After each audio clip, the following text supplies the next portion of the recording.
Hello, my dear viewers. On the calendar on February 23rd, and today we will talk about the war for Ukraine. I emphasize for Ukraine, and not only about her. In fact, no less significant, no less important, but, nevertheless, much less noticeable events are taking place around today's events. First of all, in the post-Soviet space. And yet, very interesting transformations are taking place today in the minds of many Europeans who still cannot understand that they are creating problems for themselves. Moreover, with their actions, with their thoughts, they once again show how different we are with them and why. For example, Ukraine will never be Europe. That's what we're going to talk about today.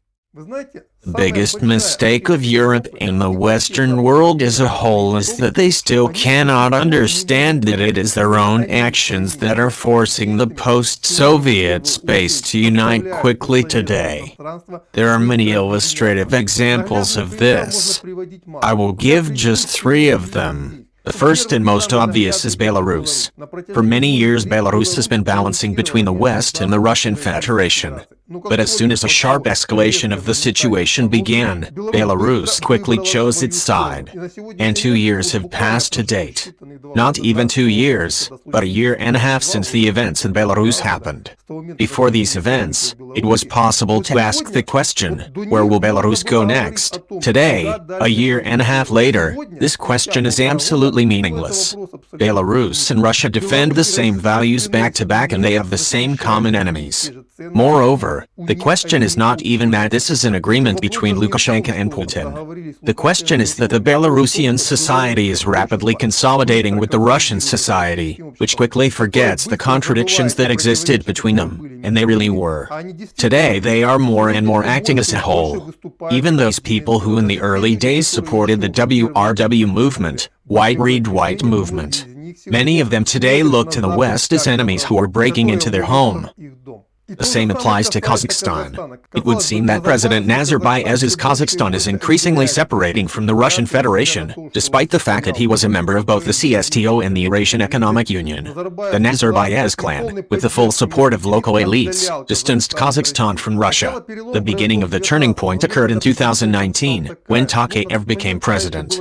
But at that time, it was not yet clear whether it was a fracture or not. But at the moment, especially after the January events in Kazakhstan, Kazakh society is waking up quickly, and what is happening in Kazakhstan today is no less surprising and important than what is happening in Ukraine or Belarus. One of the last very interesting and significant statements of the new president, although not so new, the transition of the Kazakh language to the Latin alphabet, in fact, is cancelled. That is, the transition has been postponed. And today there is a purge of the old elites. One of the last to be jailed is a former defense minister. And Tokayev constantly emphasizes that the rapid rapprochement with Russia is not an accident. This is a pattern that will only develop further. In fact, if there had not been an aggravation of the situation, which over the past 2 or 3 years we have been observing with the easy supply of the West, then today's rapid rapprochement between Kazakhstan and Russia would not have happened either. Another very clear example happened in Moscow yesterday. There, Azerbaijani President Ilham Aliyev and Russian President Vladimir Putin signed a declaration on allied relations.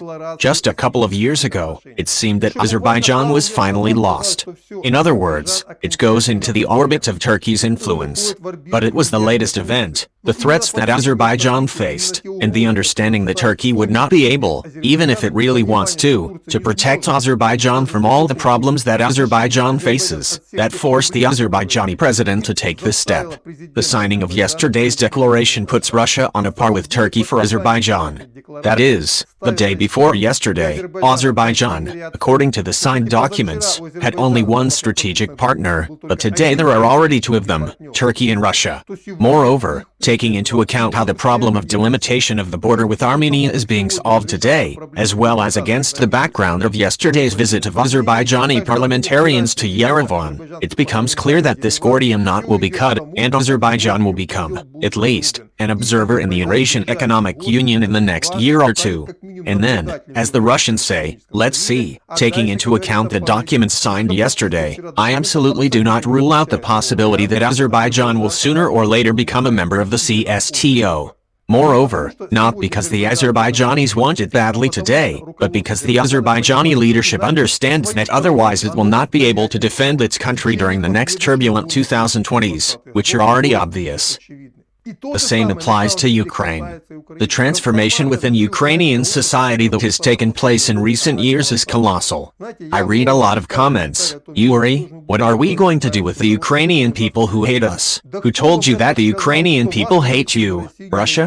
In the information space, for many years, they have been trying to create the illusion of this hatred, trying to pump the inhabitants of Ukraine with this hatred.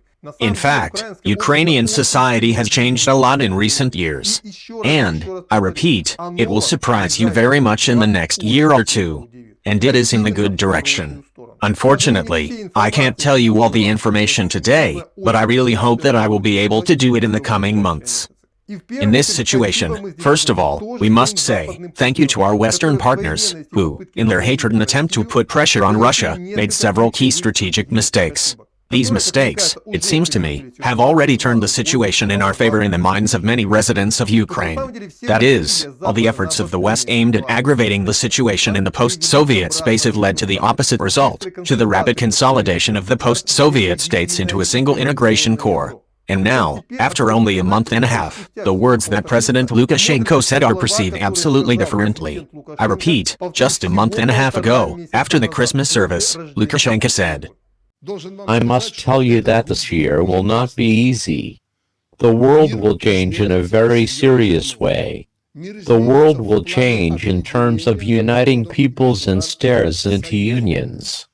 It will not just be difficult for states like us to survive alone, but it will be impossible. That's why I took a tougher course to preserve our sovereignty and independence, so that we are a state, but we are in close contact with our closest friends and brothers. Who are they? This is Russia, this is Kazakhstan, this is Ukraine. It doesn't matter what happens there today. There the people are deprived to the extreme. It can't last that long. And we need to do everything to return Ukraine to the bosom of true faith." Now it is clear that it was absolutely no coincidence that he said during a big interview with Vladimir Solovyov that literally within the next 15 years, not only Belarus and Russia, but also Ukraine and Kazakhstan will enter the Union state. This, I emphasize, was said just a couple of weeks ago.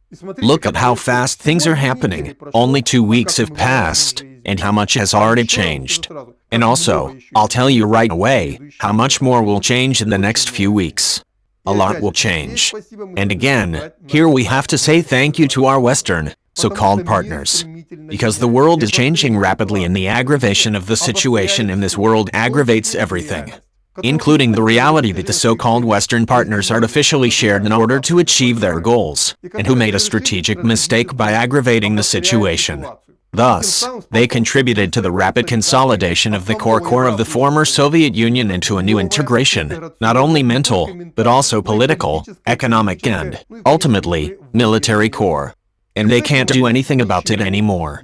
Moreover, an increasing number of not only post-Soviet countries will join this core, using the example of Azerbaijan. That's about what I wanted to say in this material. That's it, on this topic, for now. I continue to follow the events and, of course, today I plan to make at least 1, and maybe even 2 videos. Everyone, goodbye, subscribe to the channel. And traditionally, at the end of each issue, I have always wished everyone, I wish and I will wish, be healthy. Goodbye.